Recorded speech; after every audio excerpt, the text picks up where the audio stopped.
Morning friends. तो आज start करेंगे हम लोग चैप्टर नंबर 3 इलेक्ट्रोकेमिस्ट्री का सेशन नंबर 3।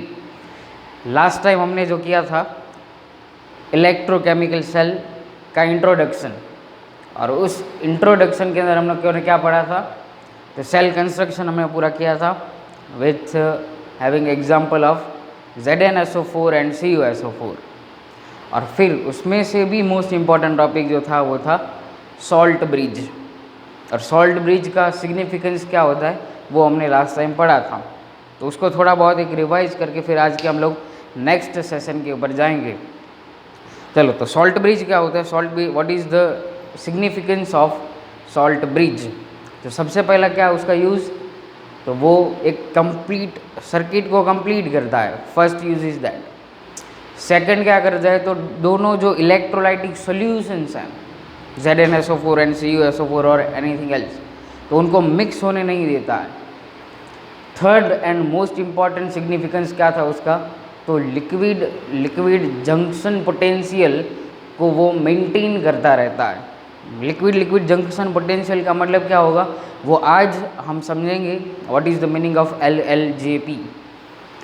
फिर उसके बाद आज हमें स्टार्ट करना है the difference between galvanic cell और electrochemical cell with electrolytic cell. तो सबसे पहले स्टार्ट करते हैं, यहाँ पे देखो फर्स्ट मैंने यहाँ पे लिखा है गैल्वानिक सेल और इलेक्ट्रोकेमिकल सेल, और यहाँ पे लिखा है मैंने इलेक्ट्रोलाइटिक सेल। तो first 2 points are very basic, जो हमने फर्स्ट इंट्रोडक्शन में ही पढ़ा था कि व्हाट इज़ इलेक्ट्रोकेमिकल सेल और व्हाट इज़ इलेक्ट्रोलाइटिक सेल। तो उसमें से ही मैंने ये 2 पॉइंट्स आप लोगों को लिखवाए हैं। First point, in galvanic cell it converts chemical energy to electrical energy. First day के ऊपर हम लोगों ने ये पढ़ा था कि केमिकल को वो इलेक्ट्रिकल के अंदर कन्वर्ट करता है।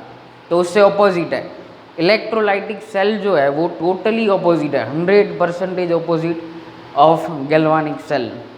देन तो यहाँ पे क्या हो जाएगा, वो इलेक्ट्रिकल टू केमिकल में जाएगा। मतलब क्या होगा कि एक्सटर्नल बैटरी यूज़ करके इलेक्ट्रॉन्स प्रोवाइड करेंगे किसके लिए, तो केमिकल रिएक्शन प्रोसीड करने के लिए। तो यहाँ पे फर्स्ट पॉइंट ये हो गया इलेक्ट्रिकल टू केमिकल। यहाँ पे क्या होगा, तो केमिकल से हम लोग क्या करेंगे, इलेक्ट्रिसिटी प्रोड्यूस करेंगे। सेकंड, अब लास्ट टाइम हम लोगों ने इलेक्ट्रोकेमिकल सेल के टाइम पे हम लोगों ने देखा था क्या हो रहा था, तो एक रेडॉक्स रिएक्शन है। इलेक्ट्रोकेमिकल सेल इज, दोनों सेल वैसे वहाँ पे दोनों में ऑक्सीडेशन और रिडक्शन दोनों पॉसिबल है, इसीलिए उसको क्या कहते हैं हम लोग, रेडॉक्स रिएक्शन यहाँ पे नाम लिखा है हमने। तो इलेक्ट्रोकेमिकल सेल और गैल्वेनिक सेल, उसमें क्या होता है reaction, it is spontaneous reaction है, एक्सटर्नल कोई भी वर्क करना नहीं पड़ता है। और एक बात यहाँ पे इम्पॉर्टेंट, अब स्पॉन्टेनियस रिएक्शन तो फर्स्ट लेक्चर के अंदर हमने ये समझा था कि अगर स्पॉन्टेनियस रिएक्शन है तो according to thermodynamics delta G becomes negative, delta G becomes negative. या फिर आप लोगों को ये फॉर्मूला याद हो थर्मोडाइनेमिक्स में, गिब्स एनर्जी का formula delta G is equal to minus NFE0 cell, तो वो यहाँ से आया डेल्टा G नेगेटिव वहाँ से। तो इससे totally opposite in electrolytic cell. Redox reaction यहाँ पे कैसा हो जाएगा, नॉन स्पॉन्टेनियस। क्यों, क्योंकि यहाँ पे एक्सटर्नल हम लोगों ने बैटरी प्रोवाइड करके फिर हम लोगों को उसको इलेक्ट्रॉन्स प्रोवाइड करते हैं, मतलब ये नॉन स्पॉन्टेनियस हो गया। यहाँ पे डेल्टा G की वैल्यू कैसी हो जाएगी, delta G becomes positive. And electrical energy supplied to initiate the reaction, मतलब एक्सटर्नली वर्क करना पड़ता है। Third point, in this 2 half cell are setup in different containers. ये बहुत इंपॉर्टेंट पार्ट है, setup in 2 different containers. Last example आप लोग याद करो Zn एंड Cu का, तो हम लोगों ने दोनों सॉल्यूशंस जो है वो डिफरेंट कंटेनर्स में यहाँ पे फिलअप किए थे। एक और यहाँ पे मेथोडोलॉजी यूज़ होती है, दैट इज़ पार्शियली, यहाँ पे एक कंटेनर लिया जाता है लेकिन वहाँ पे एक पोरस या फिर एक मेम्ब्रेन जैसा वहाँ पे एक इंस्ट्रूमेंट यूज़ किया जाता है, उसको भी यूज़ करके इलेक्ट्रोकेमिकल सेल जो है वो हम लोग प्रोसीड कर सकते हैं वहाँ से। Setup in 2 different containers and connected through salt bridge. Salt bridge वहाँ पे हमने यूज़ किया, क्यों? तो उसका रीज़न आप लोगों को पता है, कंप्लीट सर्किट करने के लिए वहाँ पे पॉजिटिव और नेगेटिव आयन दोनों को इक्विलिब्रियम में लाने के लिए हम लोग क्या करते हैं, मेनली यूज़ ये है सॉल्ट ब्रिज का। क्या? तो जो इलेक्ट्रॉन न्यूट्रलिटी प्रिंसिपल है वो हमें यहाँ पे अप्लाई करना है, और उसी को फुलफिल करने के लिए सॉल्ट ब्रिज यहाँ पे यूज़ करते हैं। मोस्ट इंपॉर्टेंट 2 मार्क्स में ये क्वेश्चन पूछा जाता है और कई बार पूछा भी गया है, significance of the salt bridge. तो यहाँ पे उससे ऑपोजिट हो जाएगा, both electrodes are placed in a same container in the solution of a molten electrolyte. वहाँ पे जो इलेक्ट्रोलाइटिक सॉल्यूशन डिफरेंस देखो, यहाँ पे इलेक्ट्रोलाइट जो यूज़ करते हैं वो एक्वियस टाइप में होता है, और यहाँ पे जो सॉल्यूशन या फिर इलेक्ट्रोलाइट होगा वो इन अ मोल्टन स्टेट होगा। तो ये दोनों, ये भी मेन डिफरेंस हो गया, यहाँ पे एक्वियस में होगा और यहाँ पे मोल्टन स्टेट के अंदर वो प्रेजेंट होगा। दूसरी बात, both electrolytes are placed in same container का मतलब क्या होगा कि दोनों जो इलेक्ट्रोड्स हमें रखेंगे या फिर एनोड और कैथोड के ऊपर जो प्लेट रखेंगे उसको क्या करेंगे, फिर एक्सटर्नल बैटरी से हम लोग कनेक्ट करते हैं और फिर वैसे आप लोगों को इलेक्ट्रॉन प्रोवाइड करने होते हैं। तो यहाँ पे ये भी मेन डिफरेंस हो गया। 4th point, anode. Galvanic cell में एनोड जो होता है वो नेगेटिव होता है। आप लोगों को एक वर्ड मैंने याद रखवाया था, लोन। लोन लेनी पड़ती है यहाँ पे, लोन लेनी पड़ती है मतलब क्या हो गया कि इलेक्ट्रोकेमिकल सेल के अंदर left hand side, L for left hand side, left के ऊपर क्या होगा, ऑक्सीडेशन। फिर क्या होगा, अगर ऑक्सीडेशन हुआ तो वो एनोड हो गया, और एनोड है तो वो नेगेटिव है।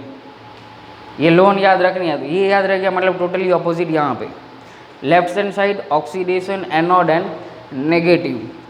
तो यहाँ पे वही मैंने लिखा है, anode negative oxidation, cathode positive reduction. तो उससे ऑपोजिट यहाँ पे anode positive oxidation, cathode negative reduction.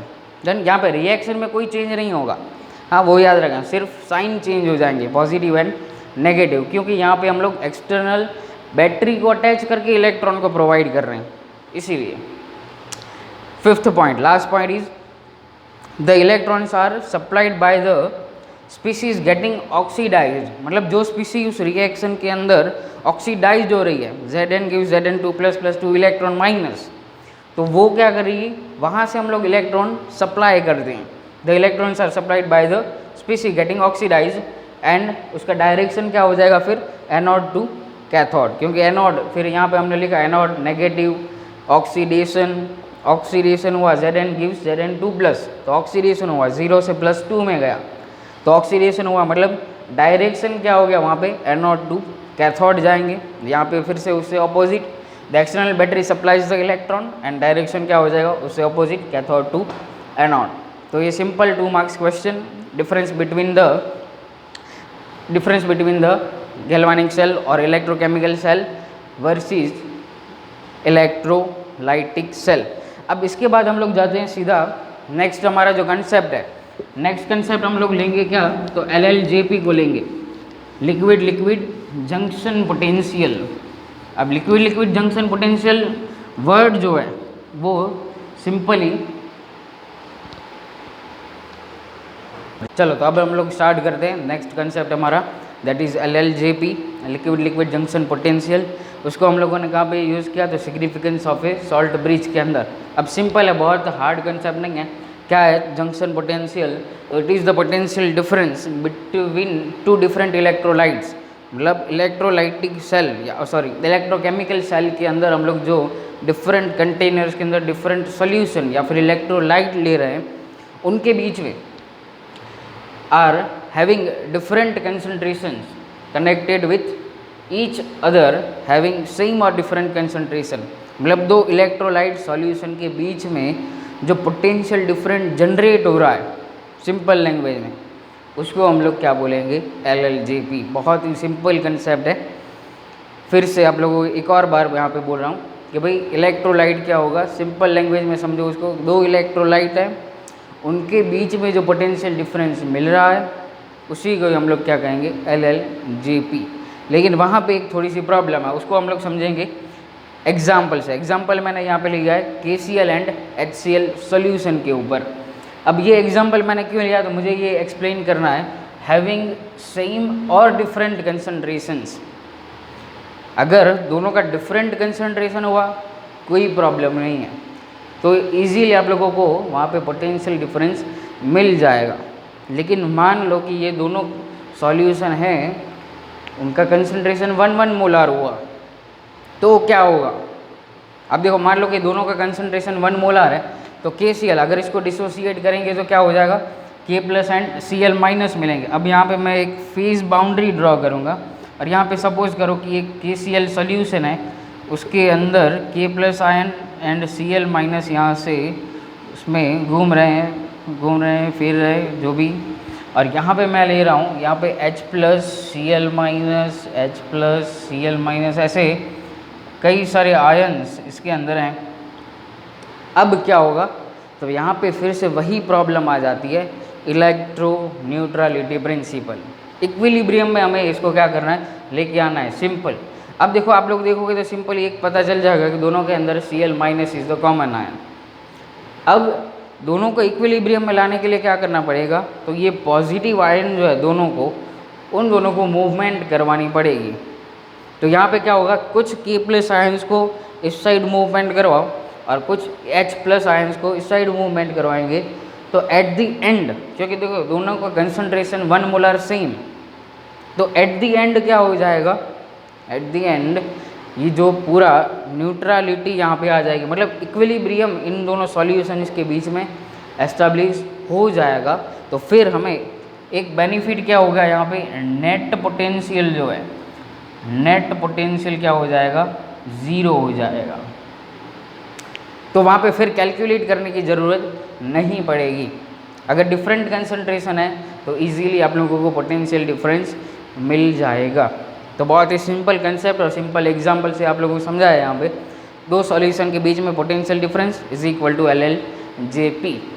Next concept के ऊपर जाते हैं, इलेक्ट्रोड पोटेंशियल। तो इलेक्ट्रोड पोटेंशियल इंट्रोडक्शन के अंदर हम लोगों ने देखा था क्या है, तो electrode potential between the metal and solution interface, metal और उसी का ही एक इलेक्ट्रोलाइटिक सॉल्यूशन, उन दोनों के बीच में जो पोटेंशियल डिफरेंस मिलेगा that is electrode potential.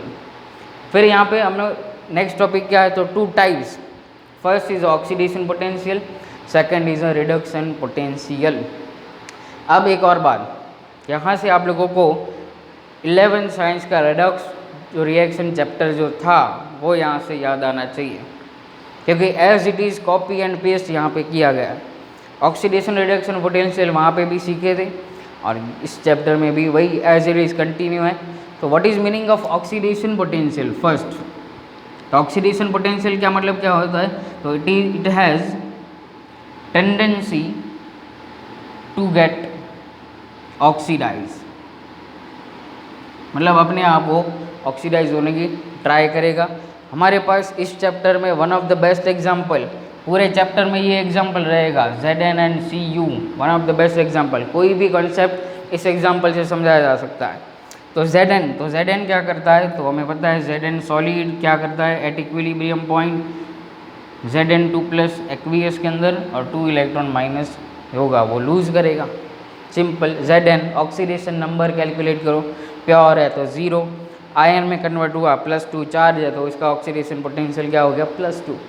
Done. तो यहाँ से Zn से Zn2 प्लस में गया, 2 इलेक्ट्रॉन माइनस हुए।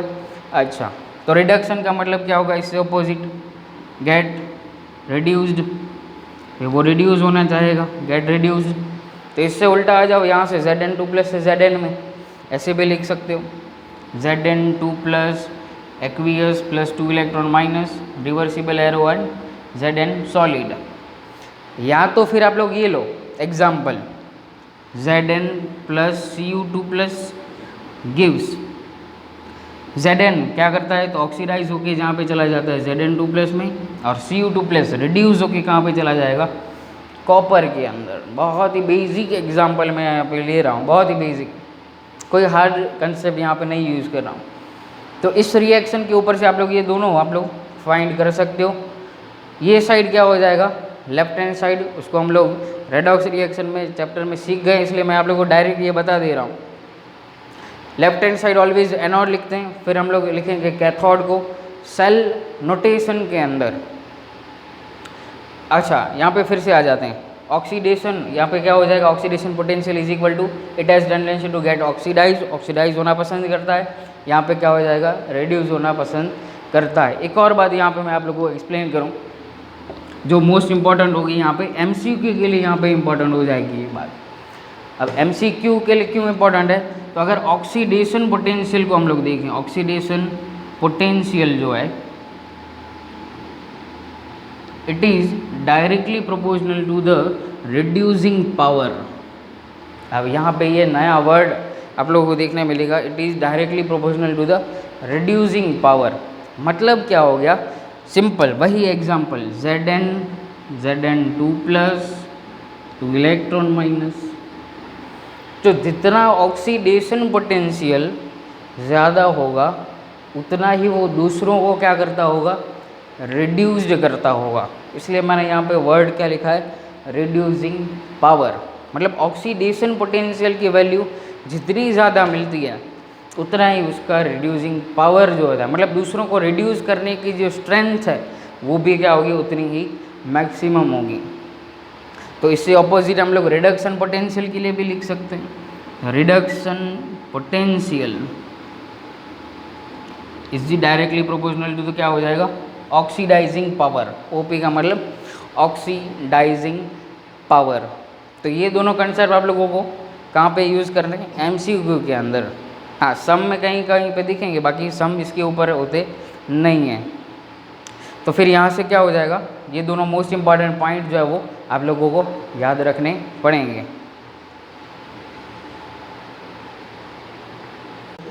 चलो, तो अब हम लोग स्टार्ट करते हैं ऑक्सीडेशन पोटेंशियल, रिडक्शन पोटेंशियल, और उसको मेंशन करेंगे सिंबॉलिकली। कैसे हम लोग मेंशन करेंगे, बेसिक एग्जांपल वही, कोई चेंज नहीं। Zn solid, Cu2 plus aqueous, Zn2 plus जो आयन होगा वो भी एक्वियस सॉल्यूशन के अंदर होगा, और कॉपर होगा यहाँ पे सॉलिड स्टेट के अंदर। स्टेट मेंशन करना यहाँ पे इम्पॉर्टेंट है भाई। जो आयन होता है वो कहाँ पे जाता है, ऑलवेज इलेक्ट्रोलाइट सॉल्यूशन के अंदर जाता है। इंट्रोडक्टरी लेक्चर के अंदर हमने लिखा था वहाँ पे कि इलेक्ट्रॉन जो होते हैं वो कभी भी सॉल्यूशन के अंदर नहीं जाते हैं। जाता कौन है, आयन। इसलिए ये गलती मत कर गया ना, इलेक्ट्रॉन कभी भी सॉल्यूशन के अंदर नहीं जाता है। कौन जाते हैं, आयन्स। यहाँ पे बेसिक एग्जांपल। तो अब इसको कैसे मेंशन करेंगे एज एन ऑक्सीडेशन पोटेंशियल। अगर पूरे सेल का हम लोग सेल पोटेंशियल फाइंड करना है तो वहाँ पे सिंबॉलिकली मेंशन करेंगे ई सेल से। और अगर कोई भी इलेक्ट्रोलाइट वो स्टैंडर्ड स्टेट में हुआ, मतलब कि अगर यहाँ पे हम लोगों ने लिया Zn एंड ZnSO4 और वहाँ से एक सेल प्रिपेयर किया, तो इसके सेल पोटेंशियल को बोलेंगे E0 सेल। E0 सेल मतलब स्टैंडर्ड स्टेट में अगर उसका पोटेंशियल डिफरेंस है तो वो सेल पोटेंशियल किससे मेंशन करेंगे, E0 सेल। या पूरा सेल आप लोग ले रहे हो और उसका सेल पोटेंशियल मेजर कर रहे हो तो उसको नेम देंगे ई सेल से। अब यहाँ पे हम लोग लिखते हैं ऑक्सीडेशन पोटेंशियल। ऑक्सीडेशन तो रिएक्शन में आप लोगों को देखना हो। अब यहाँ पे दो पॉसिबिलिटी हो सकती है, या तो आप लोगों को सेल रिएक्शन देंगे या फिर डायरेक्टली ये वैल्यू दे देंगे। अगर सेल रिएक्शन दिया तो आप लोगों को पहले according to redox reaction chapter आप लोगों को फाइंड करना पड़ेगा रिएक्शन के अंदर किसका ऑक्सीडेशन हो रहा है, किसका रिडक्शन हो रहा है। तो Zn 0 से कहाँ पे गया, +2 में, तो ऑक्सीडेशन हुआ। फिर Cu2 प्लस वो कहाँ पे गया, Cu में, तो रिडक्शन हुआ। तो सबसे पहले हम लिखेंगे ऑक्सीडेशन पोटेंशियल, तो E0। अब यहाँ पे मैं स्टैंडर्ड ही लिख रहा हूँ, E0 cell. E0 cell Zn से Zn2 प्लस में, तो क्या हुआ, E0 Zn ऑब्लिक लिखेंगे Zn2 प्लस। कोई भी आप लोग ऑक्सीडेशन पोटेंशियल लिख रहे हो तो ऑलवेज मेटल जो होगा सॉलिड स्टेट वाला वो आप लोगों को फर्स्ट लिखना है एंड देन आयन। और अगर इसका ही रिडक्शन लिखना हो तो ये क्या हो जाएगा, opposite, E0 Zn2 plus oblique क्या हो जाएगा, Zn। और ये जो हम लोग वर्टिकल लाइन यहाँ पे दिखा रहे हैं उसको हम लोग क्या नाम देंगे, उसको नाम देना है हमें फेज बाउंड्री। फेज बाउंड्री मतलब मेटल और इलेक्ट्रोलाइट दोनों को डिफ्रेंशिएट करता हो ऐसी एक बाउंड्री नेम देंगे फेज बाउंड्री। बहुत ही सिंपल। कॉपर के लिए लिखना हो तो सीधा आप लोग लिख सकते हो E0 Cu2 प्लस से Cu में। अगर आयन पहले दिखाई देता है मतलब वहाँ पे वो रिडक्शन पोटेंशियल की वैल्यू दी गई है, मेटल पहले है तो ऑक्सीडेशन पोटेंशियल की वैल्यू आप लोगों को दी गई है। तो ये सिंपल वे में आप लोगों को लिख रहा है। फिर हम लोग आते हैं फैक्टर्स अफेक्टिंग के ऊपर, इलेक्ट्रोड पोटेंशियल के फैक्टर्स के ऊपर। तो फर्स्ट फैक्टर कौन सा है, तो नेचर ऑफ मेटल और इलेक्ट्रोड मेटल और इलेक्ट्रोड के ऊपर डिपेंड करता है। भाई जिंक का मेटल है, zinc metal, copper, silver, gold, platinum, कोई भी वो उसके ऊपर डिपेंड करेगा उसका potential difference. Second factor important हो गया, फिर से क्या वर्ड आया, concentration. Concentration of a metal ions, metal नहीं मेटल आयन। अब मैंने यहाँ पे फिर से वही एक बेसिक एग्जांपल से आप लोगों को लिखा है Zn2 प्लस 2 इलेक्ट्रॉन माइनस। अब आप लोगों को याद करना पड़ेगा इक्विलिब्रियम चैप्टर, और उस इक्विलिब्रियम चैप्टर के अंदर आप लोगों को याद आना चाहिए ल सेटेलियर प्रिंसिपल। अब ल सेटेलियर प्रिंसिपल क्या कहता है कि अगर कोई भी एक ऐसा सॉल्यूशन हो जिसकी फिजिकल प्रॉपर्टीज़ के अंदर आप लोग चेंज करते हो, या फिर एक ऐसा रिएक्शन और मेन रिएक्टेंट उसकी फिजिकल प्रॉपर्टी में चेंज करते हो, वो प्रेशर हो, वो टेम्परेचर हो, या फिर वो कंसंट्रेशन हो, उसके अंदर चेंज करोगे तो आप लोगों का रेट ऑफ रिएक्शन एक, दूसरा डायरेक्शन ऑफ ए रिएक्शन उस हिसाब से चेंज होगा। इसलिए मैं यहाँ पे फिर से इंपॉर्टेंट पॉइंट कौन सा है, तो concentration of metal ion. Chapter number 7 equilibrium. Equilibrium के अंदर आएगा ल सेटेलियर प्रिंसिपल। ल सेटेलियर प्रिंसिपल ने क्या कहा, फिजिकल प्रॉपर्टी में चेंज करोगे प्रेशर, टेम्परेचर, कंसंट्रेशन, तो रिएक्शन की डायरेक्शन उस हिसाब से हो जाएगी। अब डायरेक्शन दो हिसाब से होती है, या फॉरवर्ड में जाएगा या बैकवर्ड में जाएगा। तो सपोज करो कि इस रिएक्शन के अंदर अगर Zn2 प्लस का कंसंट्रेशन जो है वो इंक्रीज होता है, Zn2 प्लस का कंसंट्रेशन हुआ इंक्रीज, तो क्या चेंज पॉसिबल है, तो रिएक्शन किस डायरेक्शन के अंदर जाना चाहिए, Zn2 प्लस इंक्रीज हुआ तो वो कहाँ पे जाएगा, ऑलवेज बैकवर्ड डायरेक्शन के अंदर जाता है, बैकवर्ड डायरेक्शन के अंदर। और ये बैकवर्ड डायरेक्शन में भी कब जाएगा, तो यहाँ पे आप लोगों को दूसरा एरो लगाना पड़ेगा, मतलब इक्विलिब्रियम पॉइंट की बात कर रहे हो आप लोग। रिएक्शन कंटिन्यूस प्रोसेस में होगा तो इक्विलिब्रियम पॉइंट आप लोगों को मेंशन करना पड़ेगा। तो Zn2 प्लस बैकवर्ड डायरेक्शन में गया तो अब दूसरा क्वेश्चन यहाँ से क्या, तो ऑक्सीडेशन पोटेंशियल की वैल्यू क्या हुई, ऑक्सीडेशन पोटेंशियल की वैल्यू जो हो जाएगी वो क्या होगी, डिक्रीज होगी। अगर फिर से ल सेटेलियर प्रिंसिपल आप लोगों को आना चाहिए इस टर्म को समझने के लिए, नहीं तो ये बाउंस जाएगा। Zn2 प्लस कंसंट्रेशन बढ़ा तो रिएक्शन कहाँ पे गया, बैकवर्ड डायरेक्शन के अंदर। अभी अभी हमने लिखा कि ऑक्सीडेशन पोटेंशियल क्या होता है, Zn2 प्लस में जाता है। अगर Zn2 प्लस गया तो ऑक्सीडेशन पोटेंशियल इंक्रीज हुआ, और Zn2 प्लस से Zn में आया तो ऑक्सीडेशन पोटेंशियल डिक्रीज हुआ। तो ये पता चलना चाहिए।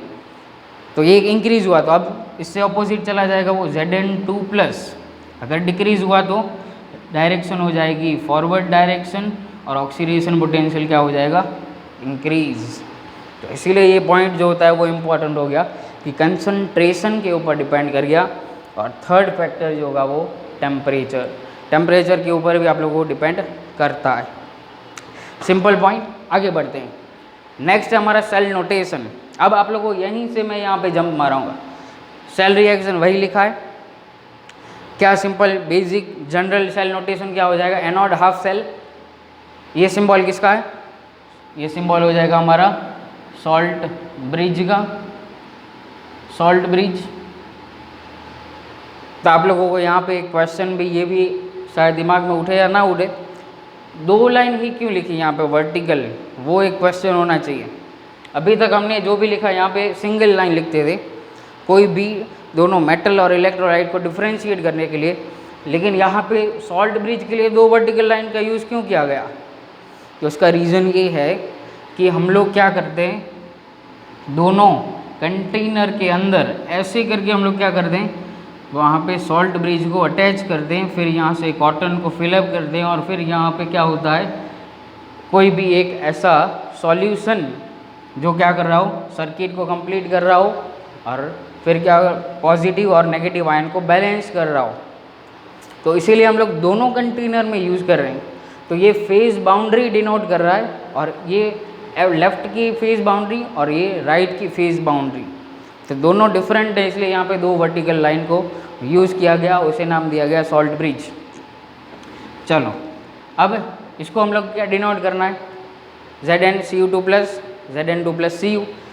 तो पहले क्या करेंगे, एनोड हाफ सेल, तो एनोड कौन है यहाँ पे, Zn और Zn2 प्लस, तो यहाँ पे क्या लिखेंगे पहले, Zn सॉलिड सिंगल, क्योंकि Zn और ZnSO4 के बीच में सिंगल वर्टिकल लाइन होती है, सभी एक एक पॉइंट एक एक लाइन इंपॉर्टेंट हो जाएगी। यहाँ पे Zn कहाँ पे गया, तो Zn2 प्लस के अंदर इलेक्ट्रोलाइटिक सॉल्यूशन के अंदर गया, तो ये हुआ first anode half cell.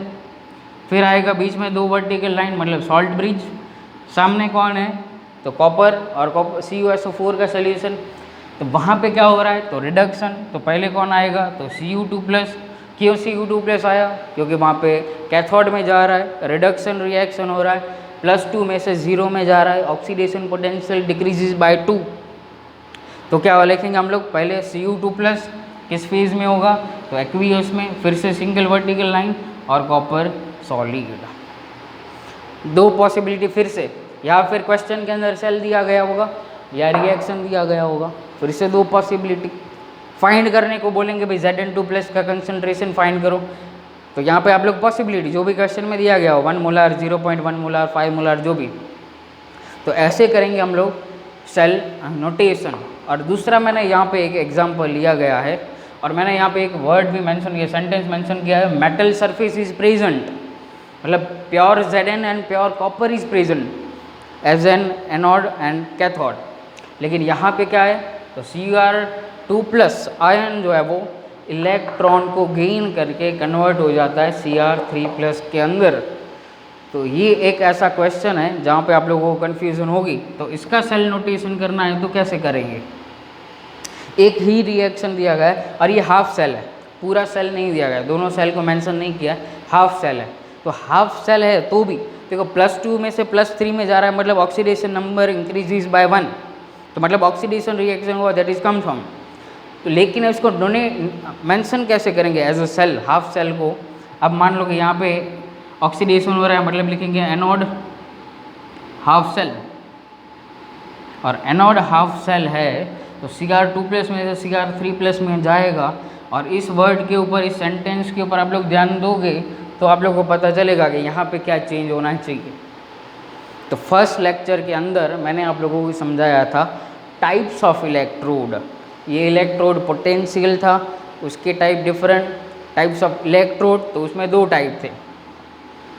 First is a active and second is a inert electrode. Inert electrode और एक्टिव का मतलब क्या होता था, जो इलेक्ट्रॉन देता भी हो या फिर गेन करता हो, और सेकंड थिंग इज रिएक्शन में पार्ट भी लेता हो। या तो फिर सिंपल मीनिंग से सोचो, इलेक्ट्रोड का मतलब क्या है, वो रिएक्शन को, ऑक्सीडेशन रिएक्शन हो या रिडक्शन रिएक्शन हो, उसको क्या करता है, सरफेस प्रोवाइड करता है, दैट इज इलेक्ट्रोड। तो यहाँ पे आप लोगों को कोई भी सरफेस दिखाई दे रही है, मतलब इन शॉर्ट प्योर मेटल जहाँ पे प्रेजेंट होगा, मतलब वहाँ पे इलेक्ट्रोड जो होगा खुद पार्टिसिपेट कर रहा होगा रिएक्शन के अंदर, और आयन इलेक्ट्रॉन्स भी वहाँ पे देता होगा या फिर लेता होगा, दोनों पॉसिबिलिटीज़ होंगी। तो इस रिएक्शन के अंदर Zn एंड कॉपर दोनों इलेक्ट्रोड्स ऐसे हैं जो सरफेस को प्रोवाइड कर रहे हैं, ऑक्सीडेशन रिडक्शन दोनों को प्रोवाइड कर रहे हैं। लेकिन यहाँ पे ऐसा कोई भी आयन प्रेजेंट नहीं है, या तो फिर ऐसा कोई भी मेटल प्रेजेंट नहीं है जो ऑक्सीडेशन और रिडक्शन रिएक्शन को सरफेस प्रोवाइड करे। इसीलिए हम लोग इसको नोटेशन कैसे करेंगे, तो यहाँ पे ऐड करना पड़ेगा। ऐड करना पड़ेगा क्या, इनर्ट इलेक्ट्रोड।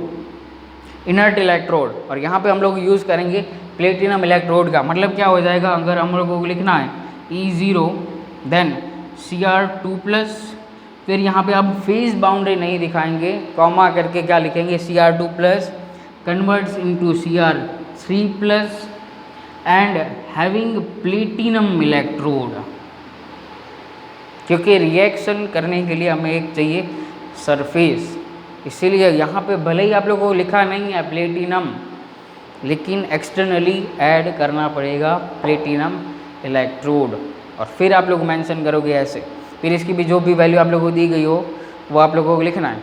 ऐसा ही एक एग्जांपल आप लोग ट्राई करो, Fe2+ कन्वर्ट करो Fe3+ के अंदर, या Fe3+ को Fe2+ में लेके जाओ, और फिर लिखो सेल रिएक्शन या फिर सेल नोटेशन क्या हो रहा है। सिंपल है, लेकिन कंसेप्चुअल यूज़ करना पड़ेगा सभी जगह पे। सेल रिएक्शन दिया हुआ हो, सेल नोटेशन दिया गया हो, डिपेंड करता है डेटा के ऊपर, और फिर क्वेश्चन आगे बढ़ेगा और फिर आंसर आप लोग लिख पाओगे, नहीं तो कैंसिल, नहीं तो बाउंस। ठीक है, चलो तो आज यहाँ तक रखते हैं हम लोग, फिर नेक्स्ट सेशन में आगे बढ़ेंगे EMF से, और फिर करेंगे EMF के sums. Thank you very much.